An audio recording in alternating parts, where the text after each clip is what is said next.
வருகின்ற 9ஆம் தேதி மோடி மீண்டும் பிரதமராக பதவியேற்க உள்ளதாக தகவல் வெளியாகியிருக்கிறது. 8ஆம் தேதி பதவியேற்க உள்ளதாக கூறப்பட்ட நிலையில் தற்பொழுது 9ஆம் தேதி பதவியேற்க இருப்பதாக தகவல் வெளியாகியுள்ளது. இது குறித்த முழு விவரங்களை அறிவோம். எமது செய்தியாளர் ரமேஷ் இணைகிறார். ரமேஷ், வணக்கம். ஏற்கனவே ஜூன் 8ஆம் தேதி நரேந்திர மோடி மீண்டும் பிரதமராக பதவியேற்க இருப்பதாக கூறப்பட்ட நிலையில் தற்பொழுது 9ஆம் தேதி பிரதமராக பதவியேற்க இருப்பதாக தகவல் வெளியாகி இருக்கிறது. இந்த தேதி மாற்றத்திற்கான காரணம் என்ன? முழு விவரங்கள். வணக்கம். அதாவது பாஜக மீண்டும் ஆட்சி அமைக்க போவது உறுதியாக இருக்கிறது. இந்த நிலையில் பிரதமருடைய பதவியேற்பு விழா எப்போது நடைபெறப் போகிறது என்பதுதான் முக்கிய கேள்வியாக இருக்கிறது. ஜூன் 8ஆம் தேதி பிரதமர் மோடி பதவியேற்பார் என்று முன்னர் சொல்லப்பட்ட நிலையில் தற்போது அது ஜூன் 9ஆம் தேதிக்கு மாற்றி வைக்கப்பட்டிருப்பதாக தகவல் வெளியாக இருக்கின்றது. ஒன்றை நாம் மிக தெளிவாக குறிப்பிட்டாக வேண்டும். பதவியேற்பு விழா எப்போது எங்கு நடைபெறும் என்பதை குடியரசுத் தலைவர் தான் அதிகாரப்பூர்வமாக அறிவிப்பார்.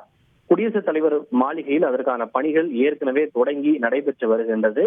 இருப்பினும் ஆளுங்கட்சியை சேர்ந்தவர்கள், அதாவது பிரதமர் மோடி உள்ளிட்ட தேசிய ஜனநாயக கூட்டணி தலைவர்கள் குடியரசுத் தலைவரை நேரில் சந்தித்து ஆட்சி அமைக்க உரிமை கோரிய பின்னர் தான் அவர்களுடைய கருத்தை கேட்டு இந்த பதவியேற்பு விழா எப்போது நடைபெறும் என்கிற தேதியை குடியரசுத் தலைவர் மாளிகை அதிகாரப்பூர்வமாக அறிவிக்கும். இந்த நிலையில் தான் தற்போது ஜூன் 9ஆம் தேதி பதவியேற்பு விழா இருக்கலாம் என்று தகவல் வெளியாக இருக்கின்றது. ஏனென்றால் பிரதமர் மோடியினுடைய வெற்றிக்கு பல்வேறு அண்டை நாடுகளை சேர்ந்த தலைவர்கள் தொலைபேசியில் தொடர்பு கொண்டு வாழ்த்துக்களை தெரிவித்துள்ளனர். குறிப்பாக இலங்கை அதிபர் ரணில் விக்ரமசிங்கே, வங்கதேச பிரதமர் ஷேக் ஹசீனா, பூட்டான் மன்னர் உள்ளிட்ட பல்வேறு அண்டை நாடுகளின் தலைவர்களும் தொடர்ந்து பிரதமர் மோடிக்கு தொலைபேசியில் வாழ்த்து தெரிவித்துள்ளனர்.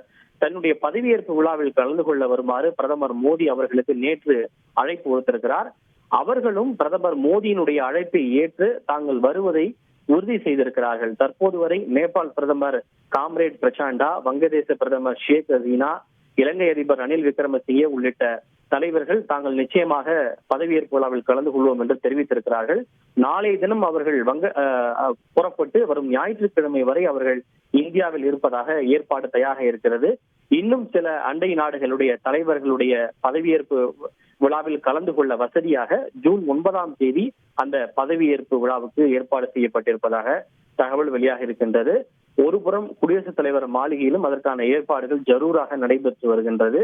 சுமார் 8000 பேர் இந்த பதவியேற்பு விழாவில் கலந்து கொள்வார்கள் என்று தகவல் வெளியாக இருக்கின்றது.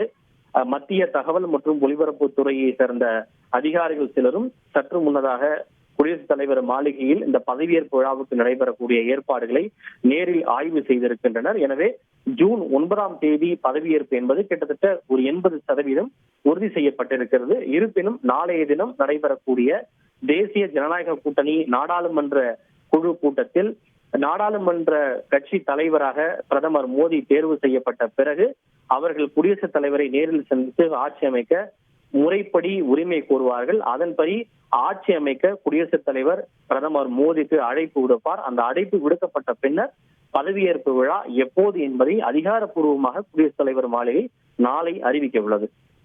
தகவல்களுக்கு நன்றி ரமேஷ். செய்திகளை உடனுக்குடன் தெரிந்து கொள்ள உடனே சப்ஸ்கிரைப் பண்ணுங்க.